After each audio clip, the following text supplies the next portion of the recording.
Hey everyone, this is Carter McKinney from the Entrepreneurs Club podcast. I have a very special guest today, Anthony Trapani.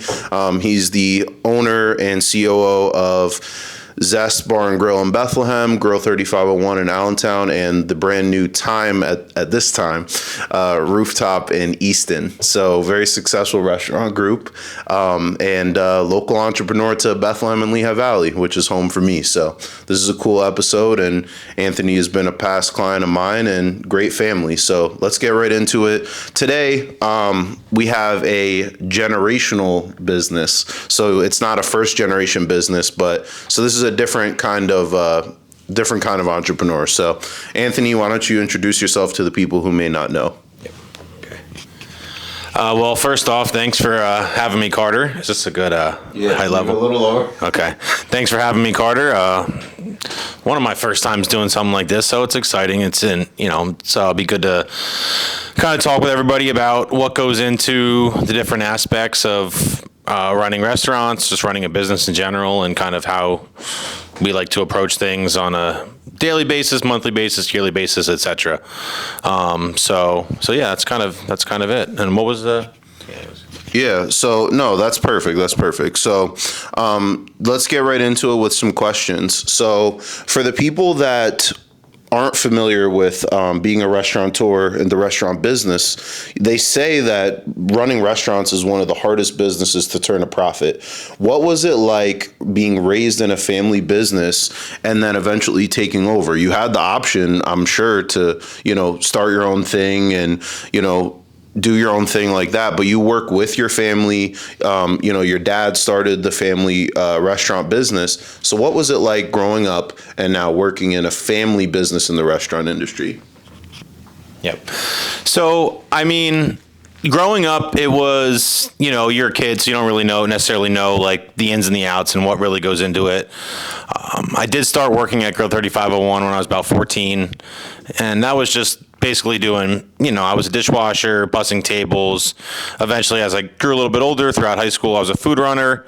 I ended up staying pretty local. I went to Northampton Community College, and I went and got my degree from Lehigh. And when I was at Northampton and at Lehigh, I was serving. I was like 19, 20 years old. So I was serving, and that gave me a different experience as well. I learned to bartend, but basically kind of grew up, learning almost every facet of the, positions, if you want to call them, within the restaurant. And then basically a little bit, I guess, just kind of go about how I kind of got started myself. When I was finishing up at Lehigh, I had an internship. It was like a typical kind of 9 to 5, Monday through Friday, which is fine. That's a great route for some people, but it was something that I realized, wasn't for me. And actually, the building that we're sitting in Venture X right now, which is at 3rd and New Street where ZEST is. I was commuting back and forth to north side of Bethlehem my last semester at Lehigh, and this building was being built. Long story short, the owner came into Grill 3501 and was talking to my dad if we'd be interested in putting a restaurant here. And at first he said no, and I was intrigued because I like development and things like that as well. And I was like, well, let's go check it out. There's no harm in going to see what it looks like and what's going on there. And we came and checked it out. I remember we came and looked at the first floor initially, and we were interested, and then they eventually ended up asking if we'd be interested in space on the 6th floor, which is on the rooftop, which is where we currently are located. And they asked what happens if the 6th floor doesn't work out, and we said then there's no restaurant. So once they showed us the view and the space up there, we knew that's where we wanted to be. And being born and raised in Bethlehem, that kind of helped, play into some decisions that were made with, the startup of it. We had a conversation as a family, and my sister, I have a younger sister, and she's involved in the business as well. But she was, maybe still in high school at the time, so a little bit different. And basically my parents asked me, if you're in, we're going to do this. But if you're not in, we're content with kind of where we're at with Grill 3501. And I thought about it for maybe about a week or so, talked to some of my mentors, some people that I look up to, and eventually landed on the decision to say I'm in, and the rest is kind of history. ZEST has been open now. It's celebrated 7th year in business in January, which is something I'm very proud of and excited to be a part of. And it's certainly not just with myself. That has to do with the rest of my family and important members of our staff along the way as well. Absolutely. Yes, great answer, and thank you for walking us through that. In terms of the family business, so what was it like dealing with staff and like major decisions where it's like, wow, this could be $1 million decision. This could be 20K, 30K on the line with what you're deciding, going from being a student to now, yes, your dad still being in charge of a lot of operations when you first started and maybe even now, but, being a part of some of those conversations, it's real. It really affects your family. And so what was it like getting started after you graduated and potentially like even like firing your first staff member or hiring someone, like those kind of things? Yeah, I mean, I think that it is a learning curve for anybody, right? I was 23 when Zest opened, and I was fortunate enough. I wasn't running. I was just a manager, right? We had two, highly experienced managers that were, working there as well as myself and one other person with the management team, and so that kind of helped me kind of ease into it a little bit. But I would ultimately say a big philosophy that I like to think about and go on is, every single 2 weeks when we, have our paychecks, that is somebody's livelihood. And whether it's, a paid hourly employee, salary employee, or if it's our tip servers, we make decisions based on, what we think is the best long-term thing for them and for the business. So you have to really consider everybody's kind of positions and make decisions in real time on what you think the best thing to do is. In terms of firing somebody, I mean, it's definitely not a fun thing, even if you think that it's something that is good for the business and good for the rest of the staff. But, you ultimately have to do what's best, because if there's no business or something a little bit stronger to go off of, then it kind of is what it is. So certainly not something we take lightly. It's not something we do often, but yeah, I would say that's probably the best way I look at it. Yeah, absolutely. Yes. So in terms of like working with like your siblings, working with your parents, like maybe that moment that, your dad pulls you aside and it's like, oh, this is what, he's trying to tell you did something wrong or you did something good. What is it like working with like family? Because I would say, I don't have any hard statistics to look at right now, but most people don't get to work with their family. So what's that like? It's good. I mean, I'm just trying to think because I really do enjoy it. I think the best thing to look at, and this is, for business, entrepreneurship, however you want to do it, but if you choose to go in the path of, basically forming your own destiny, for lack of a better way to put it, it's not a job, it's your life. And I'm happy with my life. I love my life. So I think that's the best way you really can look at it. And when you're in it for yourself, nobody's going to do it for you but you. So that kind of brings it all back to, it's not a job, it's your life. And, there's times where, I'm with my dad or my mom or my sister, and, we're talking about business more than others. And then there's times where we're also just a family.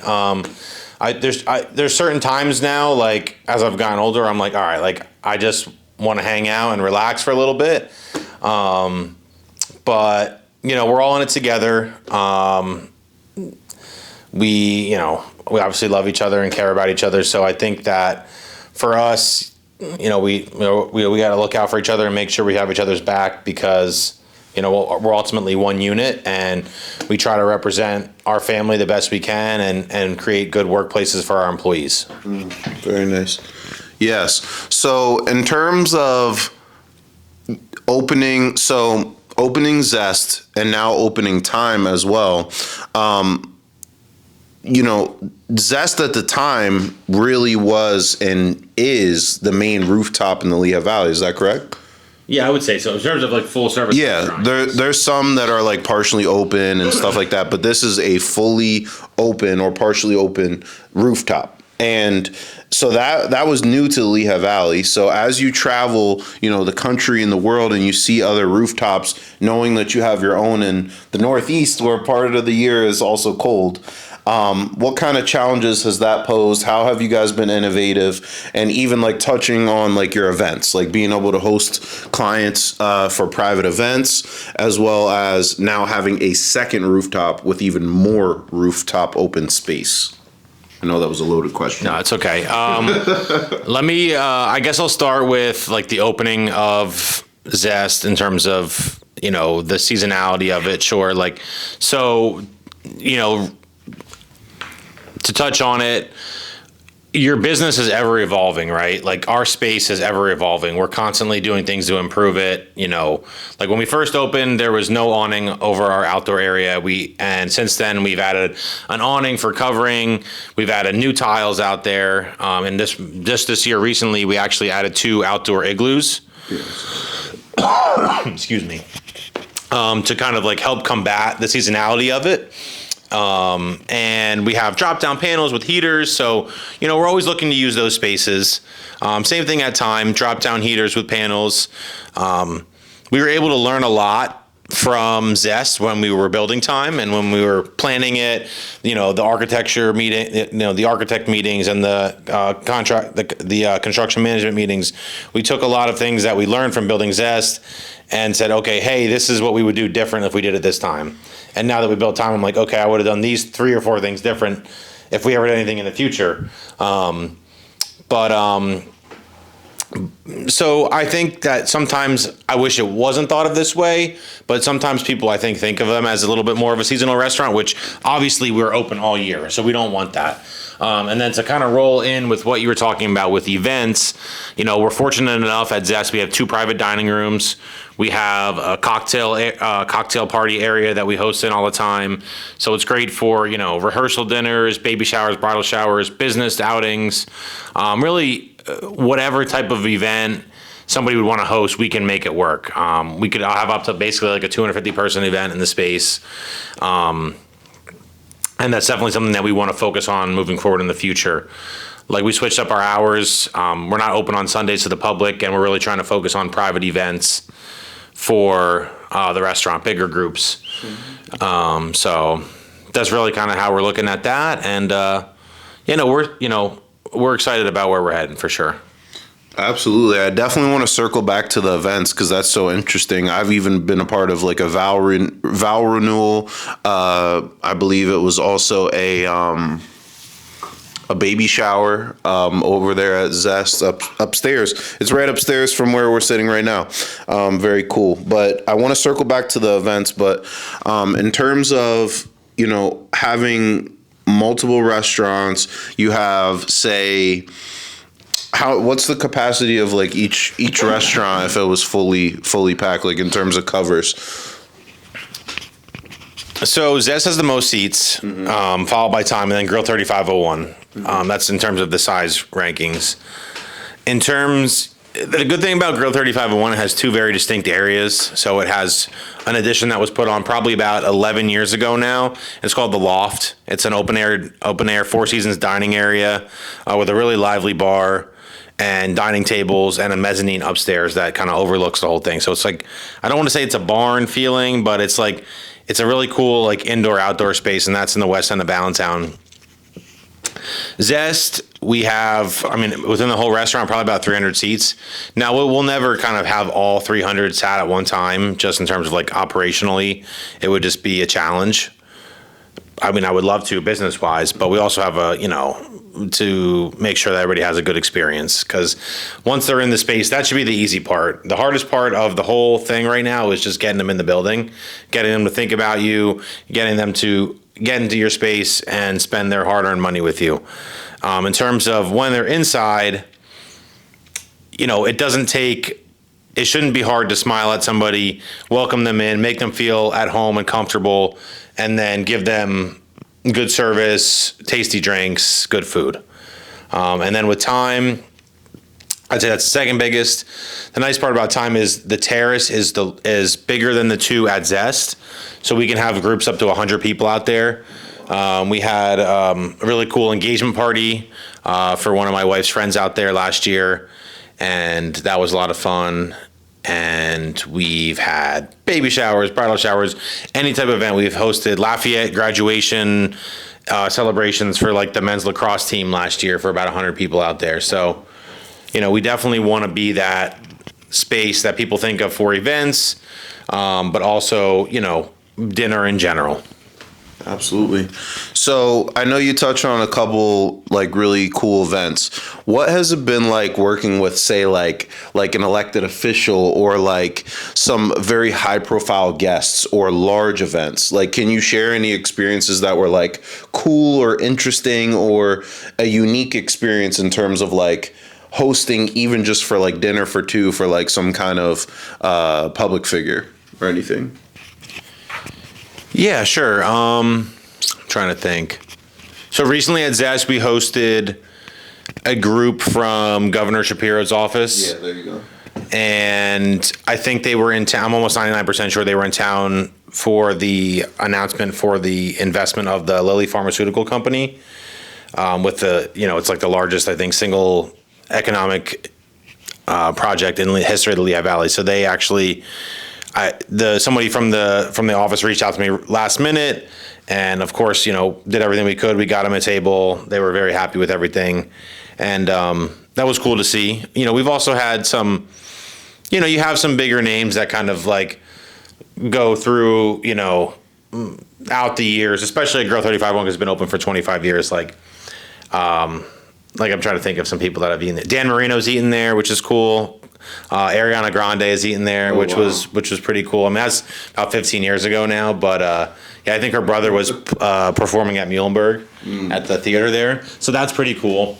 But I think flexibility and just adaptability when you're dealing with different people, because everybody's going to be different, right? I think that certain groups are going to want more attention than other groups. A group that's celebrating a baby shower, I might have a thread of emails of 45 to 50 emails for that one baby shower. But then a business dinner, it might be 6 because it's just a different thing. So you have to know, you kind of have to like basically kind of, what you're kind of getting into with each event and just kind of cater to that person. Absolutely. But like pretty much with the question, I'm like, has there been anyone with like a whole entourage or like crazy security or some kind of specifications or anything that you can remember? So I don't know. That's okay. Well, actually, what happened? 2 weeks ago, we had a group from Lehigh, political science department, and I think her name was Rachel Jones. She's a ABC News correspondent, and I guess she has like a politically charged background of some kind, and they had a security team with her. So, I mean, there's that. Yeah, there you go. Yeah, very cool, very cool. So, to basically finish off with the events, when someone wants to like rent out the entire restaurant, or like you're saying, if I'm understanding correctly, you're changing Sundays so that they're mainly geared towards events, correct? Also another thing is in terms of brunch, like at the time when you were really starting up Zest and doing brunch, the way that I remember it at the time was that the brunch scene was like, it felt like it was just emerging in the Lehigh Valley in a way, and then the Mimosa Tower and all of that, like that was a really cool moment. So can you touch on like kind of starting new things with the business, like brunch? Like brunch felt brand new, and maybe at Grill 3501 where it was a different crowd, a little bit older maybe, and things of that nature. But Zest had a lot of younger people and has a lot of younger people sometimes. Can you touch on, maybe like the brunch side of the business? I know you're kind of changing it up. Yeah. So when we first started brunch, that was April of 21. So it was right after COVID.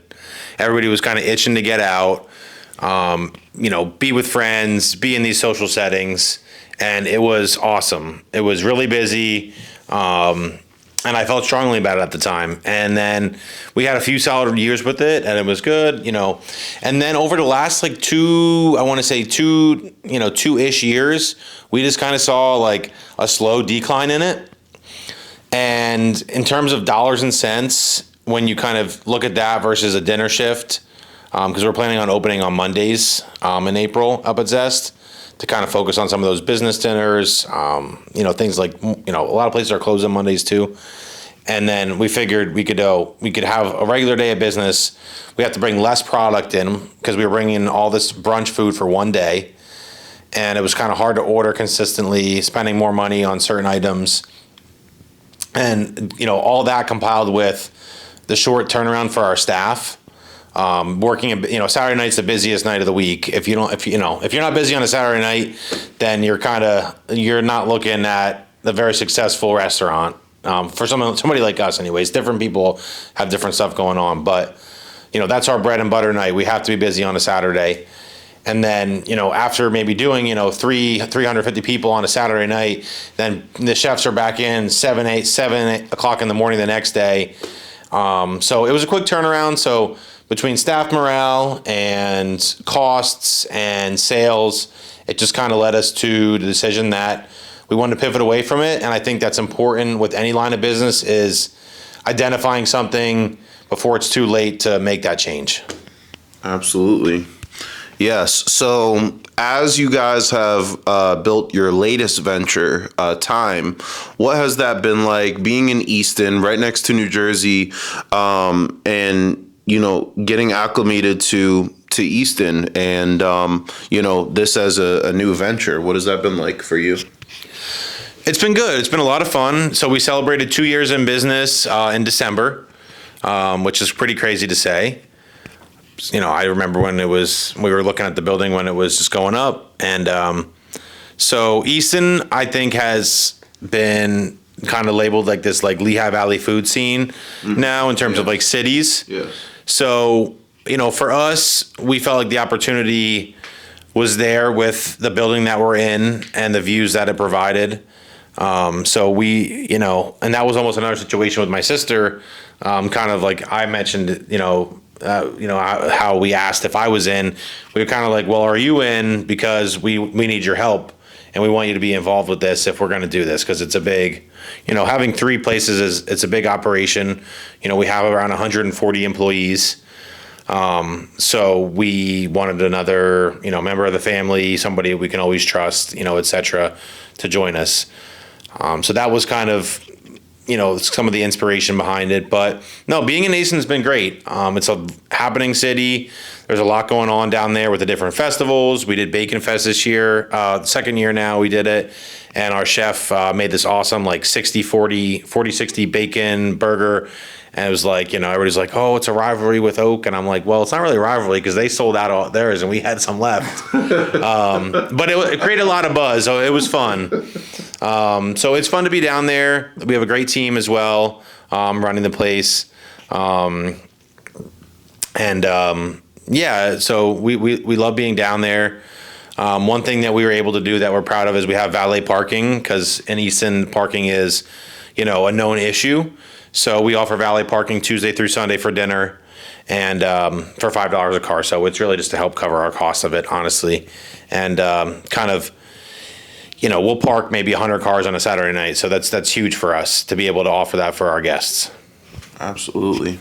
Yes. So in terms of like a bacon fest, a garlic fest, like all of those, how does that work? Because obviously you guys are like up on the rooftop away from the happening street, but do you guys really see like a lot of increased business like during, like how does like a music fest affect the largest free music festival in the world affect Bethlehem and Zest and other things in Allentown and festivals in Easton? Like you're saying it's bringing a lot of traffic? So I would say Music Fest at Zest, it kind of hurts us. And we're working on becoming a little bit more involved with Arts Quest and, creating a partnership with them so it's not such a bad week for us. I think people that aren't going to Music Fest generally avoid Bethlehem during that 10-day stretch or however long it is, I think 10, 11 days.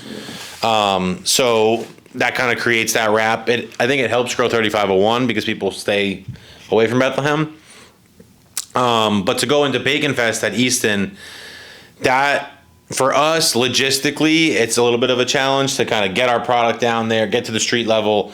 We learned a lot this year. First year, we had a tent right outside of our building, which is kind of on the outskirts of the festival. This year, we had a tent in Center Square. So we did probably, I want to say 20x the amount of volume that we did last year in 24 versus 25. And we did a whole big recap meeting after the festival was over. We have a great plan. Well, we're not working on it right now because we have some time still, but we're going to have a great plan in place to execute at an even higher level this coming year. And it's good to be involved in the community with that kind of stuff as well. Yeah. I know that you love local community participation with different activities and like even here in Southside, like the Chili Fest and stuff like that. So yes, I love that. So in terms of, we talked about, where you've been with Grow 3501, growing up, opening Zest, and kind of having your time to shine with that. And then now your latest venture with Time. So what feels like it's next for your family business? Sure. Two-time Chili Fest champion Chef Sean upstairs at Zest. Just wanted to give him the plug. For next, I think 3 restaurants right now. We're comfortable with where we're at. For me, my wife is in real estate, and we've been kind of I've been working with her a little bit on some other projects. I think just kind of diversify our portfolio as a family and just, give us different income streams, whether it be, like I said, real estate, or some different investments that are going on. But, just watching what you have going on in your business and, trying to make smart decisions. But I think, really now it's like, I'm kind of open to whatever comes our way. But I think it's also important to have some different things going on just besides your main focus. That way you're not like so concentrated on the one thing. Absolutely. Plus it can get a little mundane, like doing the same thing over and over again.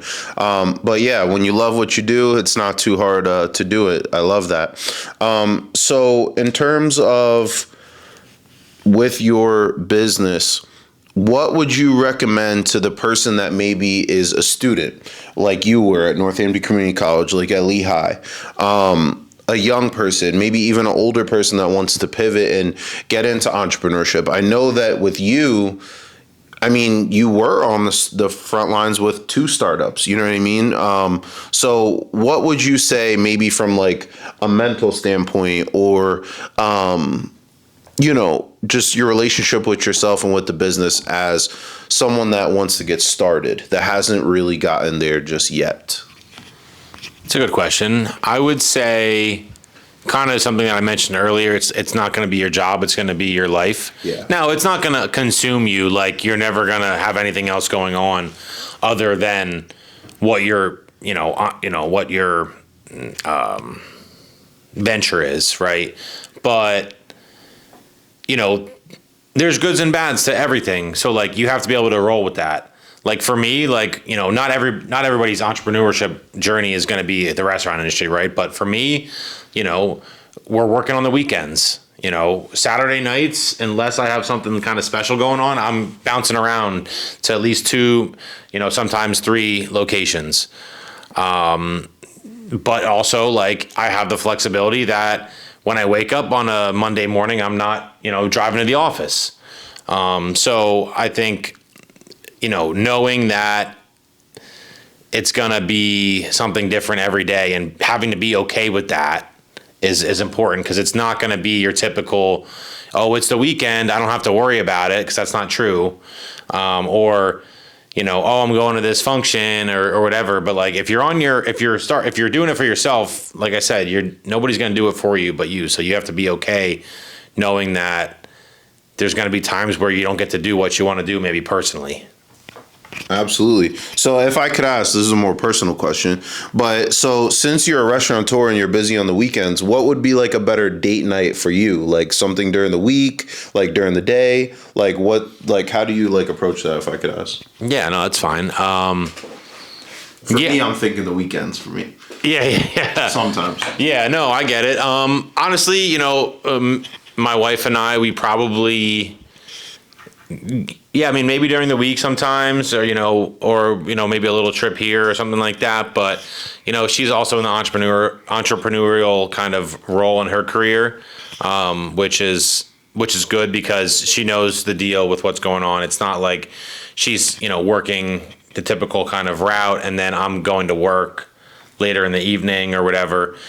And I feel very fortunate. We have a great staff. Right. So, we have general managers at each restaurant. We have executive chefs at each place, and everybody that we have working for us does a great job. They're very committed. So, I'm not necessarily tied down to one location, which I think, is key to be able to at least have an idea of what's going on in all three. Because when you're in one, it's hard to focus on the other two. Like I've noticed that, like if say I'm covering a shift somewhere for somebody, it's hard to think about the other two when I'm at Zest only. I kind of got off topic there, but it's okay. anyways, yeah, kind of with what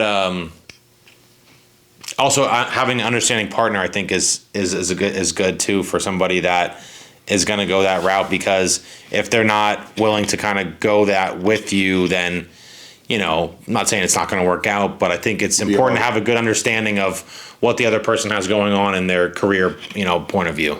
Absolutely. Yes. It's interesting that, being an entrepreneurial relationship, I'm also in an entrepreneurial relationship.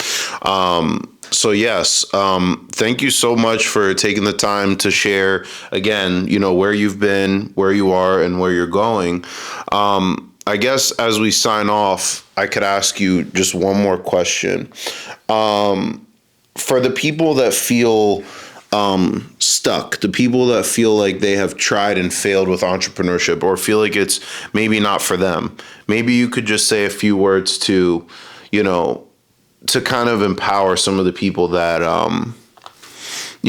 are maybe unsure about continuing entrepreneurship. Because as you said, the climate is always changing, the world, the season and stuff like that. So, what is maybe a thought or feeling that you have had to stick with it when things get tough that you could share?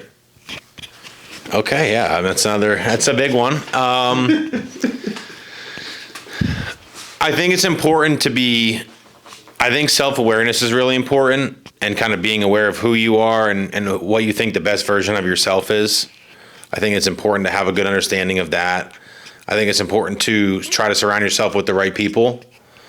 Birds of a feather flock together. I guess that's the saying, right? So surround yourself with people that you want to be with, be around. I say that about my wife is she makes me the best version of myself. And I think that's important, because sometimes you might not even be thinking about something, right? And then somebody that you're with be like, hey, maybe look at it like this, or maybe you should, really kind of like take a step back and look at the whole picture and kind of maybe change the way you think about something. And then you might be able to reflect on it a couple of days later and be like, yeah, that was definitely the right way to go about it. And the other thing I would say is don't be frustrated with problems, because they're always going to come up. There's no finish line. There is no finish line when it comes to running a business or having something going on. The only finish line would be is if you sell it or you quit. And that's not something that I'm really interested in either. So those would be some of my words of advice. Yeah, that's good. Very good. And finally, as we sign off, I just want to say thank you to you. Thank you for coming on the podcast. And also, for those who don't know, I worked with Anthony for a while, for a few years. When I first started, I'm pretty sure that it was before I was even 21. I was like learning what certain cocktails were and stuff, and marketing those things. So, thank you for helping me get my start in this business. And it was a really, big pleasure to work with you. So I would definitely want to say thank you, for all the gems today, but also at that time. So it was very, very appreciative for that. Yeah, absolutely. Yeah, absolutely, man. Appreciate it. And thanks for having me on, and make sure everybody checks out the podcast. Very good. All right. Solid.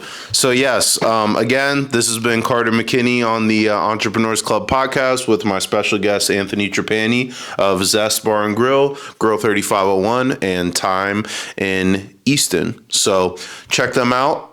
You can find them all on social media at the names that I shared, and follow the Entrepreneurs Club podcast for more. All right. Share this with a friend and stay tuned. All right. Have a good one, guys. Peace.